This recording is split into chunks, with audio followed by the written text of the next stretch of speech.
ازيكم يا شباب عاملين ايه؟ معاكم التوب بي. معلش الفيديو اتأخر عليكم انا عارف، بس كنت تعبان بس شوية. عموما كده كده مش هيكون فيديو كبير خالص يعني. انا بس جايب لكم يعني شوية كده مسائل خفيفة بتيجي في كل امتحان، فعايزك تتأكد انك فاهمها مني كويس قوي. الاول بس هنشرح كده 15 دقايق بالكتير قوي. هنحل تك تك تك تك يا باشا، خلصنا سلام عليكم وتروحوا تكملوا بقية يومكم عادي. فيلا بينا. بصوا يا شباب، دلوقتي انا طبعا حد يقول لي مستر ايه ده معقوله الابلايد بالكالكوليتر؟ اقول لك في حاجات منها مش فكره كالكوليتر دايركت، بس حاجات يا باشا انا اقول لك دخلتها تك تك تك تخلص سؤال في ثانيه الا ثانيه. تخلص سؤال في ثانيه الا ثانيه. ركز معايا، هنشرح بس 5 دقايق كده اوريك ازاي بنحل طن طن طن على طول. وناخد بالنا المسائل اللي هجيبها لك دلوقتي دي بتيجي في كل الامتحانات تقريبا. افتح اي امتحان من السنين اللي فاتت تلاقي المسائل دي كلها بتيجي، فهي مسائل سهله جدا ومضمونه جدا. اول حاجه في 3 قوانين الموشن طبعا كلنا حافظينهم، في فاينل بيساوي في انيشال بلس اي في التي، او ساعات بتبقى جي لو في الهواء يعني. واس بتساوي في نود في التي بلس هاف اي تي باور 2، او في فاينل باور 2 بيساوي في انيشال باور 2 بلس 2 اي اس او 2 جي اس لو الناس حافظاها كده. دي كده قوانين الموشن. حد يقول لي مستر انت مستر بقى؟ لا، احنا مش عايزين كده يا مستر، احنا جايين لك عشان جوبايه. اقول لك يا عم اتقل معاي عشان الجوبايه يبقى تتقل معاي، واقول لك كل حاجه. بص يا باشا، هتلاقي مساله مينيمم على الاقل بيقول لك انا عايز حاجه اسمها ماكسيمم هايت، او هيدي لك ماكسيمم هايت. فلو قلنا ماكسيمم هايت، او لو قلت لك ماكسيمم ديستانس او ماكسيمم ديسبيسمنت، ماشي، نفس الشيء ده كله. بص بقى، هم قانونين اتنين، خدوا بقى مني دي جوبايه بقى. خد بقى الجوبايه. اول حاجه لو انت عايز التايم، فالتايم بيساوي في على جي. تقول لي مستر مين الجي دي؟ اقول لك هقول لك حالا. وتاني قانون ده اول قانون. تاني قانون ايه يا باشا؟ ان الهايت نفسه لو انا عايز الاس يعني بتساوي في سكوير على 2 جي. هتقول لي مستر ايه هي الجي؟ هقول لك يا باشا اهو، الجي بتساوي 9.8 متر بير سكند سكوير. لو انت شغال بالمتر وكده، لو شغال بالسنتيمتر يبقى 980. يبقى لو انا طلبت منك انا عايز اعرف التايم اللي هوصل فيه للماكسيمم هايت، على طول بوم. فين استنى اهي، بوم ده على طول.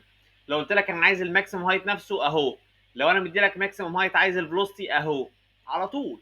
هنشوف دلوقتي مع بعض ازاي بنحل بيها في ثانيه لثانيه. اكتبوا بس القوانين دي على جنب عندكم. يبقى دي كده ايه؟ تاني جزئيه. شد خط.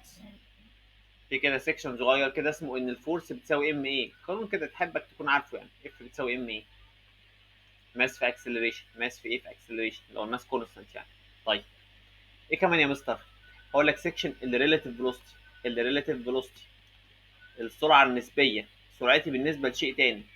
اقول لك بص يا باشا، موضوع بسيط قوي. اول حاجه لازم تكون عارفها ان في اي بي بتساوي اول ماينس تاني، يعني في اي ماينس في بي. ولو قلت لك في بي اي بتساوي اول ماينس تاني، يعني في بي ماينس في اي.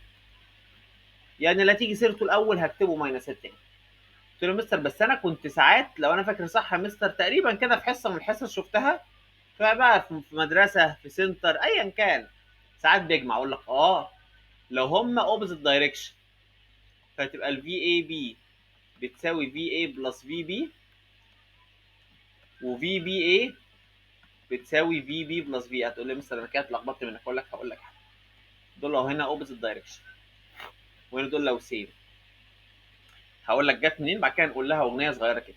هو انت يا جماعه لو انتم ماشيين بالعربيه في الشارع، لو انت معدي عربيه جنبك بتحس ان انت يعني هي 127 وانت لامبورجيني يعني؟ لا، بتحس اللي هي ماشي 80 وانا ماشي 90 100، رغم ان انت ممكن تلاقي العداد انت ماشي 120 وتقول هو يا ترى ده ايه ده معقوله ال 127 دي ماشيه 120 زيي؟ انت بقى لما تعدي من جنب حد الفرق بين السرعه بتاعكم بيكون صغير، او مش حتى لو مش صغير مش هتحس فرق كبير للدرجه. لكن لو احنا الاثنين ماشيين عكس بعض بتحس ان هو ويو، فاهم ايه يا باشا اللي انت فاهم هتشيلوا بعض. ده ليه؟ عشان لما تكون الريليتيف فيلوسيتي لما يكون في اوبوزيت دايركشن انا بجمع، لما يكون سيم دايركشن بماينس. طب تعالى نغني لها اغنيه سريعه كده. لا استنى اقول لك اهو. ماشيين مع بعض نبقى ماينس بعض، ماشيين مع بعض ايه؟ نبقى ماينس بعض.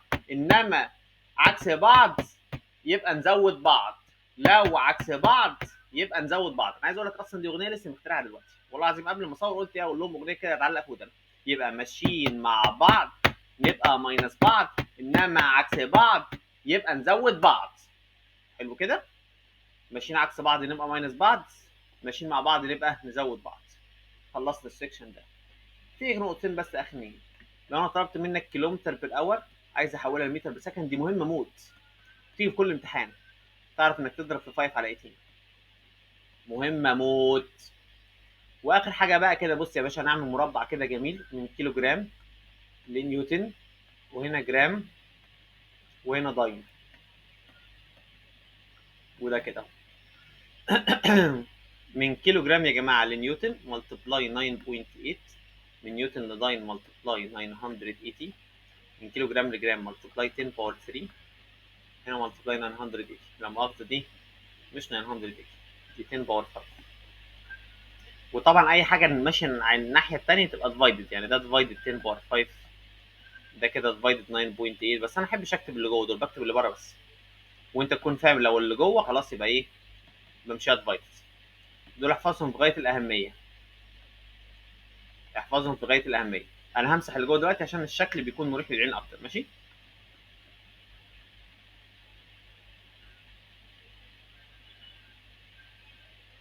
بس ده سيكشن مهم جدا جدا وهحتاج، مش طالب منك اكتر من كده، اظن الموضوع بسيط. ده اللي طالبه منك. عايزك بقى تاخد لي الصفحه دي دلوقتي، سجلها عندك او خدها سكرين شوت عشان دلوقتي نشوف ازاي نحل بيها في ثانيه الا ثانيه. يلا بينا. يلا اول سؤال بيقول لي 1 على 7 جرام دوت ويت عايزها الداين، ها التحويله ايه؟ ملتبلاي 980 ودي كاتبينها بقى خلاص في المربع، 1 اوفر 7 تطلع فوق ملتبلاي 980 ودي يا توب 140. ها اللي بعد when a body moves then the magnitude of displacement، ايه علاقته بالكفر ديستانس دي يا جماعه؟ دايما محفوظه الديستانس جريتر ذان او ايكوال، دايما الديستانس ماشي جريتر ذان او ايكوال الديسبيسمنت. يعني من الاخر بق السمكه دايما مفتوح ناحيه ايه؟ الديستانس. بق السمكه دايما مفتوح ناحيه الديستانس، ثابته يا باشا. نخش على سيكشن الريلاتيف فيلوسيتي، السيكشن الجميل ده. في اي بي قلت لك بيساوي ايه؟ في اي ماينس في بي. قلت له مستر طب احنا هنا مش هنغني، قلنا ماشيين مع بعض نبقى ماينس بعض، انما عكس بعض يبقى ايه؟ يبقى نزود بعض. قلت له مستر طب هنا ما قاليش احنا عكس بعض ولا ماينس بعض، اقول لك ما هو طالما ما قالكش دايما بتعملها ماينس، دايما بتعتبرها ان احنا عكس بعض الا هو قال لك. يبقى يا باشا اول حاجه في اي بي هي قلنا الاول ماينس تاني. في اي بي بكام؟ قال لي 15 ايكوال في اي معايا 35 ماينس في بي مش عارفها. طب يلا يا باشا، طبعا هي دي شيفت سولف، يعني قصدي مش شيفت سولف، مش محتاج شيفت سولف، بس اللي بيحب الشيفت سولف والله ما ازعلكم من حاجه. ادي 15 واكتب ايكوال، ادي 35 ماينس واكتب الاكس بتاعتنا. يلا يا باشا ايه؟ شيفت سولف ايكوال 20 ايزي. واوعى حد يختار نيجاتيف 20، اوعى نبلع زيرو دلوقتي ولا ايه؟ يلا سؤال كمان. دي كلها على فكره مسائل من الامتحانات قبل كده. في اي ب 65 في بي بكذا، انا عايز في اي بي. طب يلا، ما هو في اي بي المستر قال لنا بيساوي اول ماينس تاني، يلا بينا. الاول بكام؟ 65 ماينس التاني بكام؟ ب 80، هيطلع نيجاتيف 15 يا مستر. اختار نيجاتيف 15. نقول لك بص يا باشا اللي هيطلع معاك هتختاره، مش هنجود من عندنا، اللي يطلع معايا ايه هختار. طب واحد كمان، a cyclist A moves on a straight line بفلوسيتي كذا، ادي الفلوسيتي بتاعته دي في اي 15 كيلومتر بر اور. بيقول لي if another cyclist B moves بفلوسيتي كذا، دي في بي 12 كيلومتر بر اور. قال لي بقى ايه؟ سيم دايركشن، يعني ماشيين مع بعض نبقى ماينس بعض. then the algebraic measure of velocity B with respect to ايه؟ هتقول لي يا مستر يعني هعمل مين ماينس مين؟ اقول لك مين جت سيرته الاول؟ البي، يبقى في بي ماينس في. بس كده. مش جاب سيره البي الاول يبقى هبدا بالبي. يبقى 12 ماينس 15 يبقى نيجاتيف 3. وهو عارف ان الطلبه ممكن تتلخبط تعمل مين ماينس مين، فجايب لك ال 3 والنيجاتيف 3 عشان لو حد اتلخبط وعكس. بس على مين؟ ده احنا معاه التوب بي يا باشا، هنهزر ولا ايه؟ اللي جاب سيرته الاول ايه؟ ببدا بيه على طول. كده يا باشا اهو مسائل الريلاتيف فيلوسيتي اللي بتيجي في الامتحان وكلها شوربه. وقلنا لو عكس بعض يبقى ايه؟ يبقى نزود بعض، يبقى في نص بلس. يلا نكمل. لما اقول لك a body moves with constant velocity، او اقول لك uniform velocity او maximum velocity، ده كله معناه نفس الشيء، معناه اللي فوق بيساوي اللي تحت واليمين بيساوي الشمال. يعني من الاخر بالبلدي كده مفيش كفه اكبر من كفه، كل الكفات قد بعض. هتشدني فوق هشدك تحت، واحنا الاثنين قد بعض. هنشد الشمال هنشد يمين. يلا بينا يلا بينا. فاول حاجه اللي فوق 40 واللي تحت اف، يبقى الاف ب 40 يا مستر. اقول لك بالظبط كده، ايزي يا حبيبي. طب يلا الشمال كي واليمين عندي الاثنين دول مع بعض الشله كده. قلت له مستر يبقى كي يا باشا الله اكبر عليها قايمه بالاثنين مع بعض. يبقى قايمه 50 بلس 70 120. جبنا الاف والكي، بسيطه جدا. هو عايز ايه؟ عايز كي ماينس اف. 120 ماينس 40 80. ايزي. شوربه شوربه موت. ها اهم حاجه يقول لي كونستنت فيلوسيتي، يونيفورم فيلوسيتي، ماكسيمم فيلوسيتي. طب هنا بيقول لي a body is projected vertically down بفيلوسيتي كذا. دي في الاول اهي. دي كده قوانين بقى الموشن اللي شرحتها اول حاجه في السلايد. from the top of a tower of height كذا، ادي الاس. then the velocity of the body when it reaches the ground surface. فعندي اول حاجه الفي نود ب 20.6. دي كده الفي في الاول. هتقول لي يا مستر يعني ايه نود دي؟ اقول لك يعني اول فيلوسيتي ببدا بيها في السؤال. قال لي الاس ب 105.9 متر. طبعا انا بحذف جسم لتحت، فالجي دايما هتبقى ب 9.8. انما لو بحذفه لفوق ماشي تبقى الجي ساعتها بايه؟ نيجاتيف 9.8. فمعايا الجي او الاي يعني ب 9.8.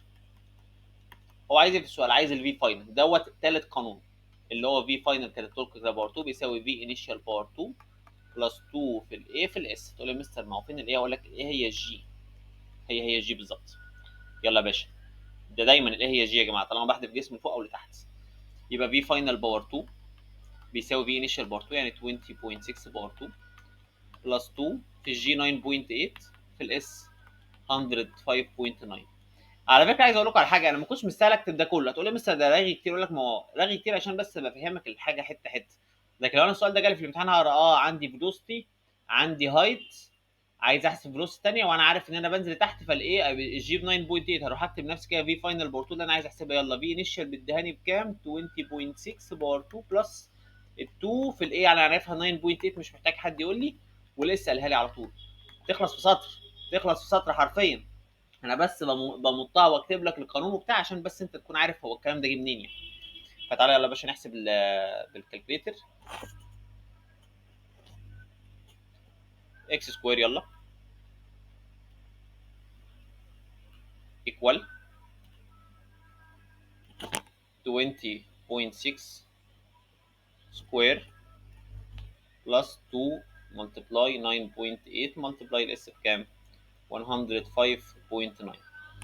يلا يا باشا شيفت سولف ايكوال 50. الله الله.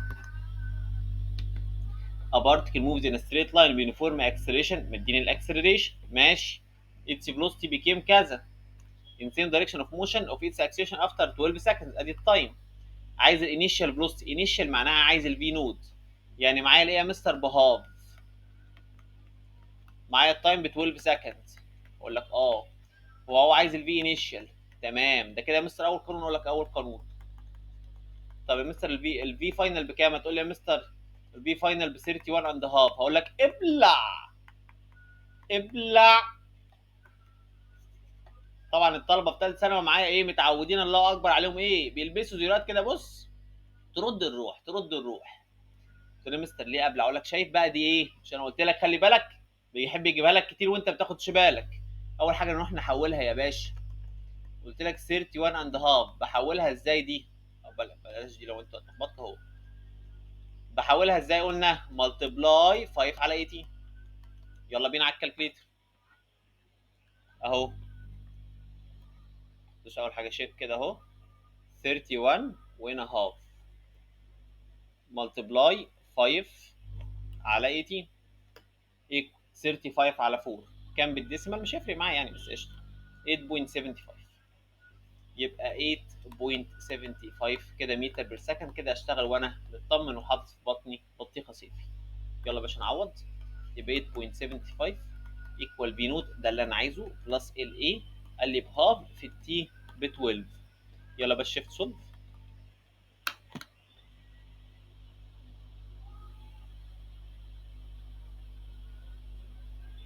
ان شاء الله هنقصقص ده كله في المونتاج.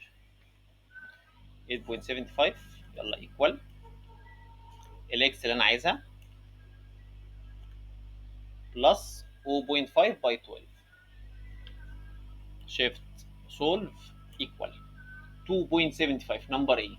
طب بصوا بقى يا جماعه، عشان لو كان حد اتلخبط تعالوا كده نجرب نكتب اللي هي 31 اند هاف اللي هو كان حاططها لي دي في الاول، نشوف هل هيطلع لي اجابه ولا لا. 31 وهاف